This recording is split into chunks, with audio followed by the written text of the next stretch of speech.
evening and welcome to this edition of News Leader on 6. I'm Jim Fuller. In tonight's news, Tullahoma school students 12 years and older will have a chance to receive a COVID-19 vaccination next week. Congressman Jim Cooper stopped by the Alzheimer's Tennessee Purple Olympics, and we have some tips for river safety. We'll have these stories and more on tonight's News Leader on 6.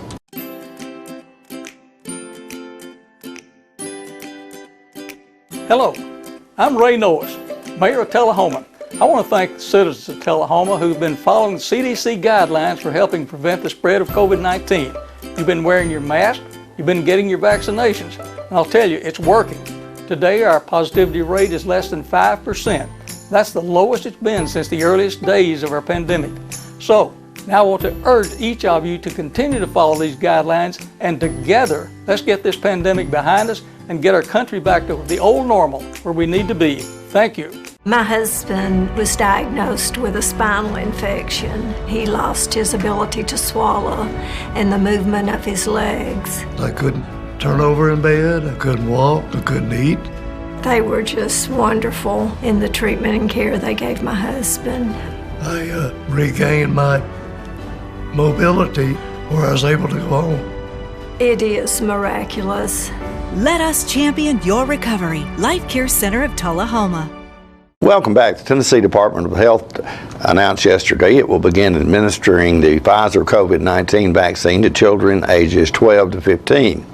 This is following the decision by the Advisory Committee on Immunization Practices to recommend to the Center for Disease Control and Prevention and the Food and Drug Administration that the Pfizer vaccine be available to administer to children of that age. The vaccine is safe and effective in preventing COVID-19. Prior to this decision, the Pfizer vaccine was only approved for individuals age 16 and above. Tennessee Health Commissioner Lisa Piercy said, quote, "We have been anticipating this decision for several weeks, and I am thrilled we can begin offering the Pfizer vaccine to children in this age group.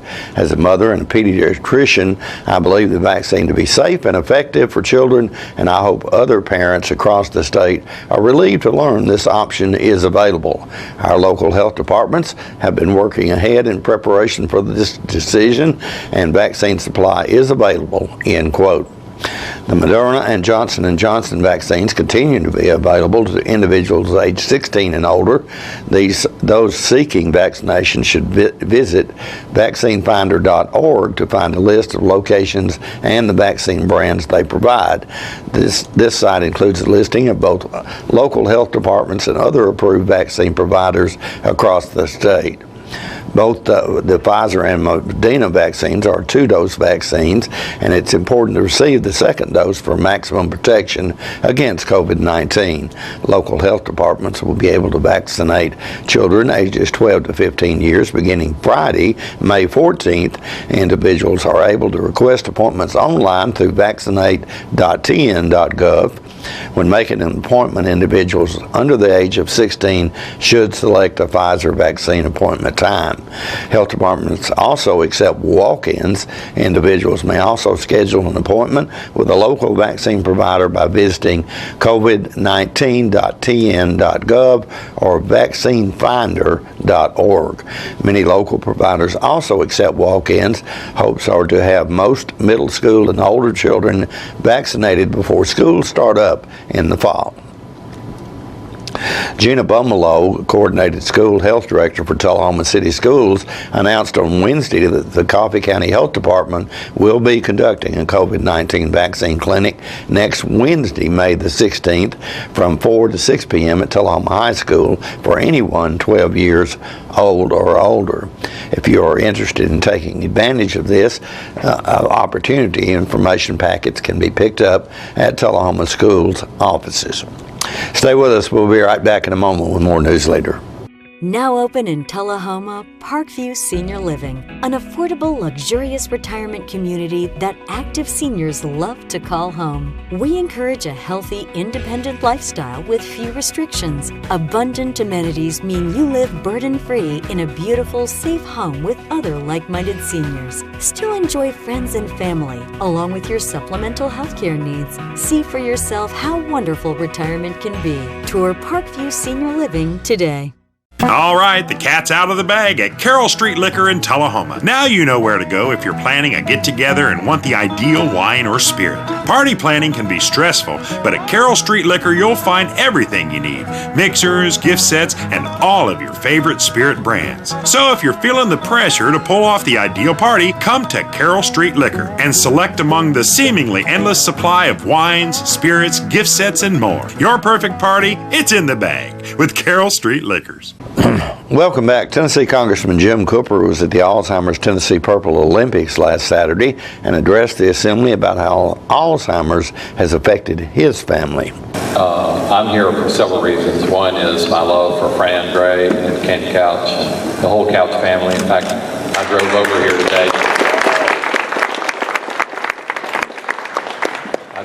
here today. At a little bit over 40 miles an hour on the Bob Couch Highway. I hope no one's here from the Highway Patrol, but I was a little worried about being late. Another reason I'm here is probably the reason all of y'all are here, because Alzheimer's has touched our lives in some way. And I can't speak for our distinguished friends in the state legislature, Rush Brigham, Pat Marsh, but I'm proud that y'all passed that silver alert bill because I actually needed that a few years ago. My wife got lost in Shelbyville, and the Shelbyville police helped, and it was all good. And she's only lost for about half an hour, but we were terrified. Terrified. I appreciate Mayor Noah being here, and Hope running the chamber. Events like this really help bring the community together and heal the community. You know, and the wonderful thing about fundraisers is, I love that list Fran was reading because so many good folks contributed. As our state legislative friends know, you don't have to be present to attend. What matters is whether you wrote the check or made the donation. And this is a cause worth fighting for.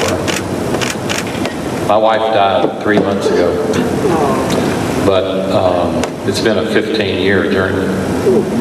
In some ways, the hardest part of that 15 years is the early part, where you're not quite sure what's going on, and you're afraid.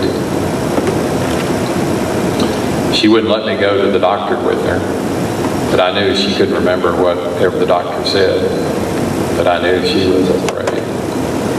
And we learned then it's not whether you lose your car keys, everybody does that, it's when you put them in the refrigerator. And actually now in honor of Martha, we put all our keys in the refrigerator. Turns out it's a pretty safe place to put keys.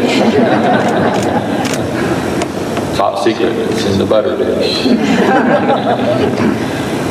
But we were so blessed because Martha never lost her sweetness.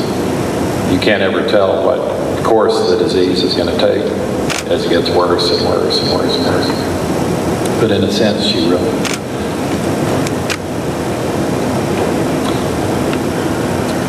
never knew what she had. But we know, and we can do something about it. You know, somebody was once asked, can a small group of dedicated people change the world? And you know, the answer to that famous question is, that's the only thing that ever has. So how do you think giant groups like St. Jude Hospital in Memphis raise $1.3 billion every year? Events like this, and telethons, and everything they can think of. But imagine that raising $1.3 billion a year. But see, the Alzheimer's Association is the same way.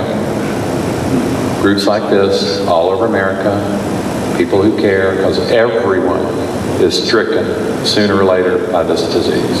Everyone. Especially if you live long enough. I'm going to celebrate a Shelbyvillian, Jim Burns, who's turning 100 pretty soon. And the older you get, the more likely you are to get it. My wife got it young. At least I think it's young. I used to think people were 60 years old. Pretty old. But now I know better.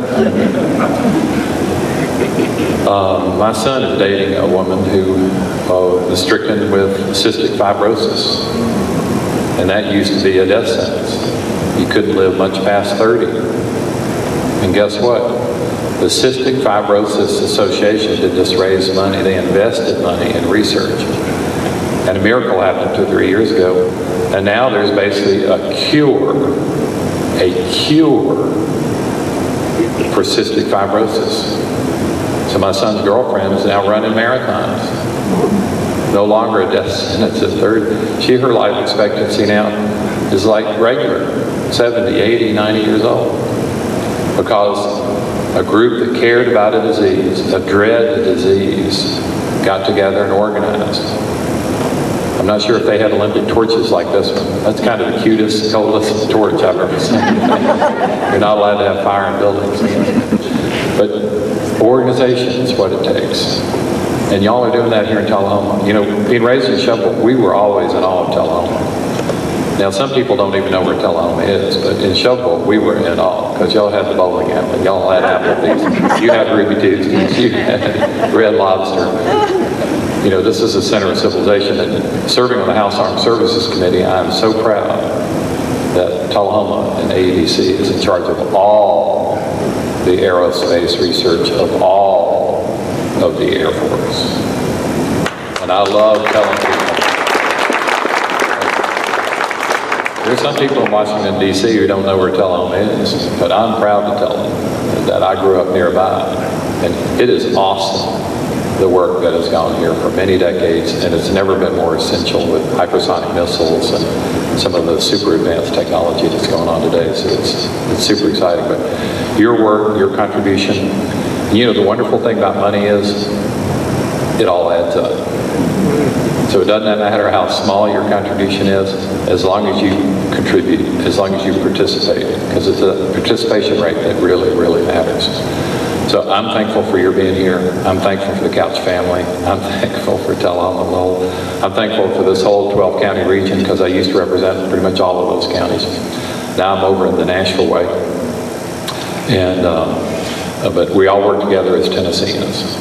We should all work together as Americans. We should all work together as human beings to stop this disease the way cystic fibrosis is stopped, the way St. Jude is working on so many things, the way we all should be working to let us live long and happy lives. So thank you for being here.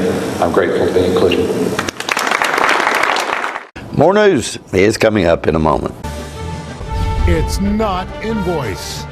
It's not MSRP. It's not Christmas Day, although it may feel like it. It's the lowest prices in Middle Tennessee, period. Get to Stan McNabb Chrysler Dodge Jeep Ram or Stan McNabb Chevrolet Buick GMC Cadillac before these prices are gone forever. The individuals with dementia, those with Parkinson's, those that have maybe mobility issues, need caregivers. Well, those caregivers are 24 hours a day at home, and they never get a rest. And if they have to go to work, they're kind of out of luck. So that's why Trinity came into existence 25 years ago, to allow the caregivers to have a safe center where they could put their loved ones, know they would be well cared for, stimulated, fed good nutritious meals, have activities to their level, and then the caregiver can stop by and pick them up and go on home and have some continuity into their life. Welcome back. Motlow State is hosting a virtual adjunct faculty recruitment event on June the 3rd from 6:30 until 8 p.m.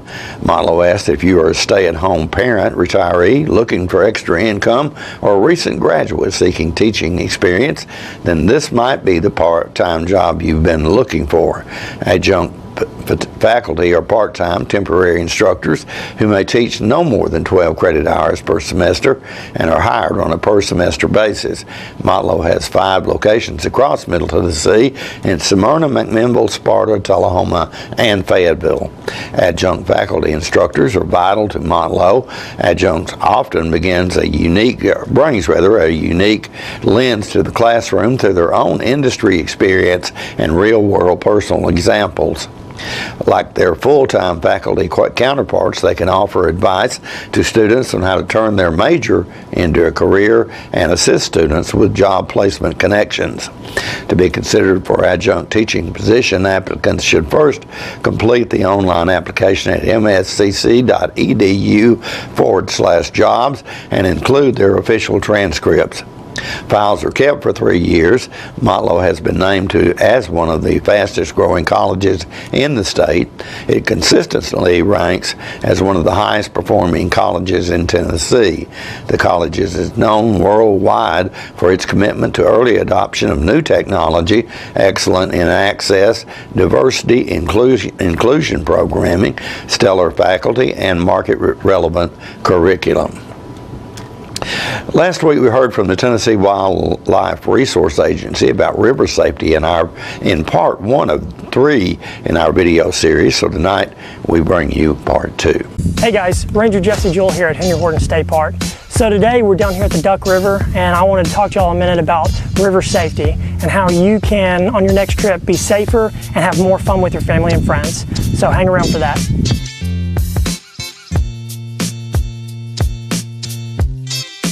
All right, like I said in the intro, we're going to be talking about river safety. So one thing I do whenever I go to the river is I kind of follow a 5-tip process. These by no means are end-all be-all, and you should research it for yourself as well and gain more knowledge as you go along. But these will be 5 tips that can kind of help you as you go to the river next time. All right, so the third tip we're going to talk about is PFDs, life jackets, or personal flotation devices. So as you can tell, I'm wearing one right now. We're down by the river. So what we're going to do in this section is we're going to talk about a couple of different types and how to figure out what you need for the sport or for the recreational activity you're participating in. So whenever you think about wearing a life jacket, there's a couple of things you want to consider. You want to get something that's comfortable, that you're going to wear. A lot of times we see issues with people like, oh, we left it in the truck or we left it in the boat because it just wasn't comfortable to wear. It's hot. They make tons of designs of life jackets that will fit your needs and fit what you want in a life jacket. Best place to figure out what you need is either going to TWRA in the state of Tennessee. They have great resources on life jackets and the laws pertaining to life jacket wearing in the state of Tennessee. You also want to go to U.S. Coast Guard. They're the ones who actually test life jackets, and they kind of rate it for us to show what we need in certain situations. Here on the Duck River, we're going to mostly wear Type 3 life jackets. I'm currently wearing a Type 5, which is a special or a rescue life jacket. That Class 5 classification also goes for your inflatable. So a lot of times you'll see bass fishermen, they'll wear the little inflatable life jackets because they don't necessarily need a big bulky life jacket while they're casting or on the deck of the boat, but they do want something so in case of emergency they fall out of the water, something they have on that's going to protect them. As you can see down here, we have a few different life jackets. Some are the ones we use here at the state, and then others were just personal life jackets. So this first one is made by a company called NRS. You can tell inside of it what it's good for, what it's rated for. Each life jacket's going to have a diagram on it, or kind of like a placard. It's going to say it's rated by the U.S. Coast Guard. This is a Type 3 life jacket. It's made for an adult. It is an extra large, so it says the weight range on here is more than 90 pounds. So this would not be good for a young child who even though it looks like a smaller life jacket, it's not, the buoyancy isn't there for them. So being aware of that, we have a child's one next to it. This one's going to have the same kind of diagram, but it's going to say it's a youth life jacket, and it's going to show you the weight range for a young child. So this one goes up to 50 to 90 pounds. So this one would be right under that extra large adult one. So knowing the different types of life jackets and knowing what they're rated for will definitely help out. Like I said, the best resource for that is U.S. Coast Guard or TWRA in the state of Tennessee. So the reason I separate PFDs from the rest of my gear when it comes to my 5 tips that I go with is because it is so important. Here in Tennessee, we see a lot of accidents happen on the river and on lakes just because people weren't wearing life jackets. It can not only save your life, but it can save other people's life. So if you go into the water and you're not wearing a life jacket and something that happens to you, chances are there's going to be somebody close by, family member, friend, who's going to come in there after you, and it could potentially be deadly for both of you. So try and, even if you don't want to wear it for yourself, wear it for others, and just keep our waters here in Tennessee safe.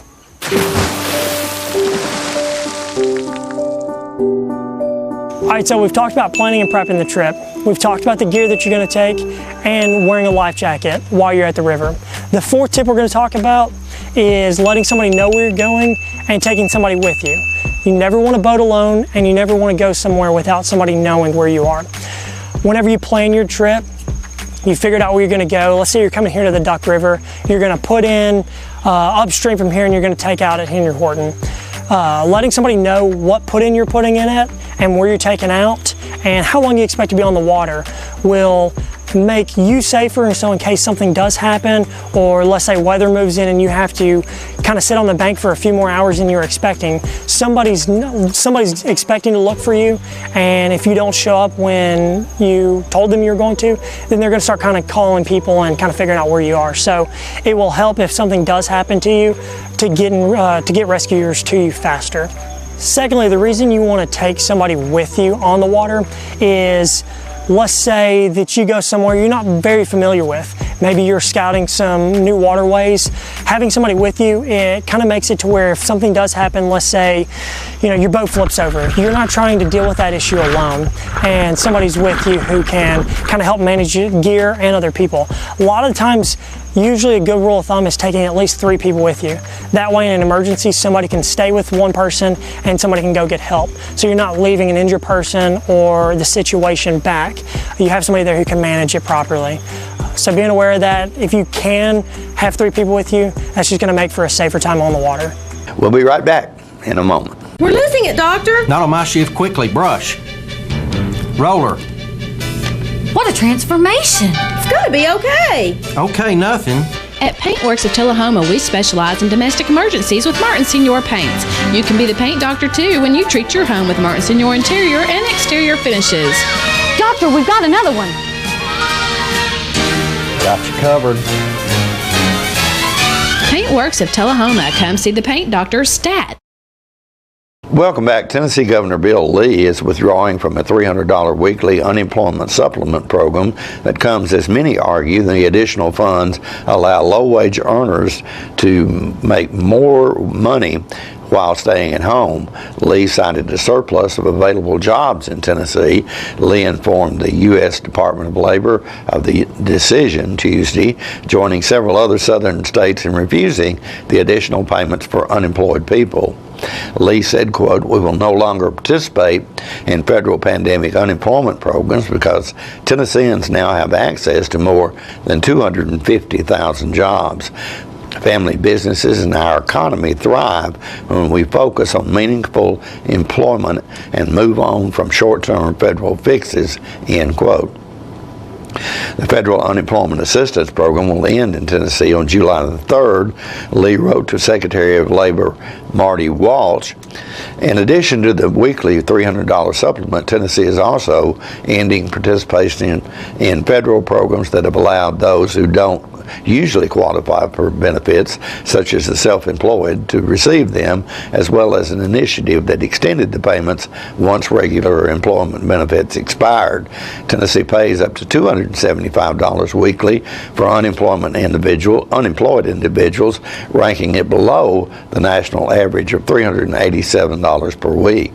Combined with the current $300 federal supplement, a drop from a $600 federal supplement offered last year, Tennesseans receiving unemployment benefits are now receiving about $575 weekly, the equivalent of $14.38 per hour for a 40-hour week. The federal minimum wage is $7.25 per hour. Last week at South Jackson Civic Center, Long School of Dance held their annual spring recital. One of the highlights was Abigail and Isabella English, who, by the way, both have been co-anchors here on News Leader on 6.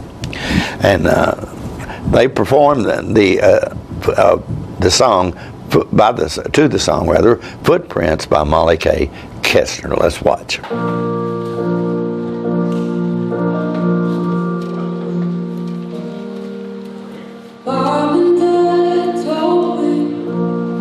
When you were on the way, there was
chasing down your dreams.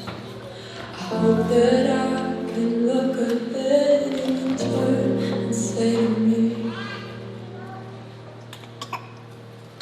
you can follow my footprints, but you don't have to fill my shoes.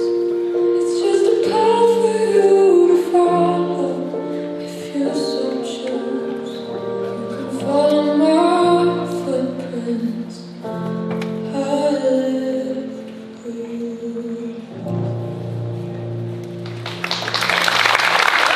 And we also want to congratulate Abigail English, who graduates from high school this Friday night. And we also want to congratulate all of those graduating seniors. We'll be right back in just a moment with your weather forecast right after this. Now open in Tullahoma, Parkview Senior Living, an affordable, luxurious retirement community that active seniors love to call home. We encourage a healthy, independent lifestyle with few restrictions. Abundant amenities mean you live burden-free in a beautiful, safe home with other like-minded seniors. Still enjoy friends and family, along with your supplemental healthcare needs. See for yourself how wonderful retirement can be. Tour Parkview Senior Living today. Welcome back. We'll take a look at your weather forecast at this time, starting with your weather history on this day. Our record high was in 1962 at 92 degrees. The record low was in 2013 at 37 degrees. Average high on this day is 77, and the average low is 55. Mostly clear weather expected tonight with a low of 42. Sunny weather in the forecast for Friday with a high of 71 and a low of 47. Saturday brings us sunny weather again with a high of 75 and a low of 55. And that's our news leader report for this evening. We invite you to join us each Tuesday, Thursday, and Saturday at 6, 8, and 10 for News Leader on 6.